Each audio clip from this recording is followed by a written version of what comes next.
প্রকল্পের জন্য শিরোধার্য আমাদের। সরকারে আসতে হবে তো,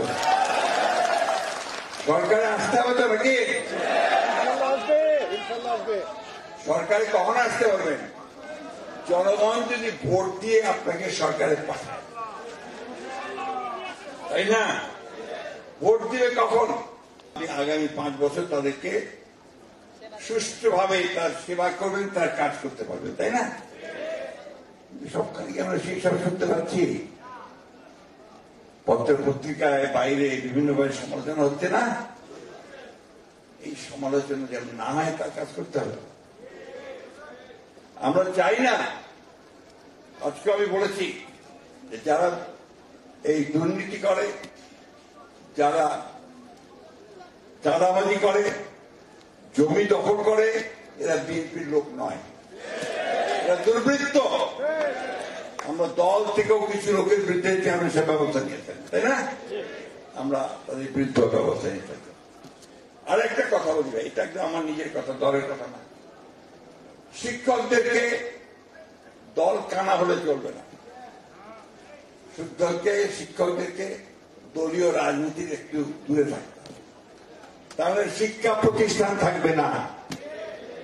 কথাটা আপনাদের ভালো লাগবে না আমি জানি, কারণ আওয়ামী লীগ যে অবস্থা তৈরি করে দিয়ে গেছে, সে একেবারে পিয়ন থেকে চাকরি থেকে শুরু করে গভর্নিং বডির প্রেসিডেন্ট পর্যন্ত সে আওয়ামী লীগের চাকর বাকরতে ঢুকে দিয়েছে, তাই না?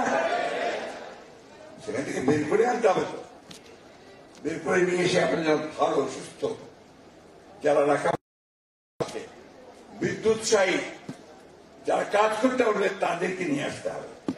এটা যদি আপনারা মন থেকে করতে পারেন তাহলে পরিবর্তন হবে, আমাদের পরিবর্তন হবে না। বন্ধুগণ, আমি আগেই বলেছি যে আমি খুব আশাবাদী মানুষ, ইতিবাচক মানুষ। অনেকেই বলে যে কি হলো, আমি বলছি এই পর্যন্ত তো হলো, হাসিনা পলায় গেছে, এটা হলো না? পার্লামেন্ট ভেঙে গেল, এটা হলো না? ম্যাডাম বের হলো, এটা হলো না? বাকি কাজটা এখন আমাদেরকে করতে হবে, তার জন্য কাজ করতে হবে। দরকার হলে আবার রাজপথে নামতে হবে, দরকার হলে আবার বুকে রক্ত দিতে হবে। সবাইকে সঙ্গে নিয়ে জাতীয় ঐক্য সৃষ্টি করে আমরা সত্যিকার অর্থে এই দেশে প্রেসিডেন্ট জিয়া রহমান সাহেবের যে স্বপ্ন, সেই স্বপ্ন বাস্তবায়িত করবো।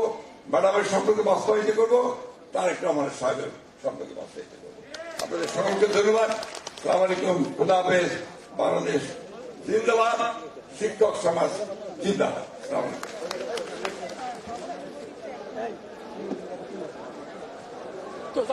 মাননীয় প্রধান অতিথি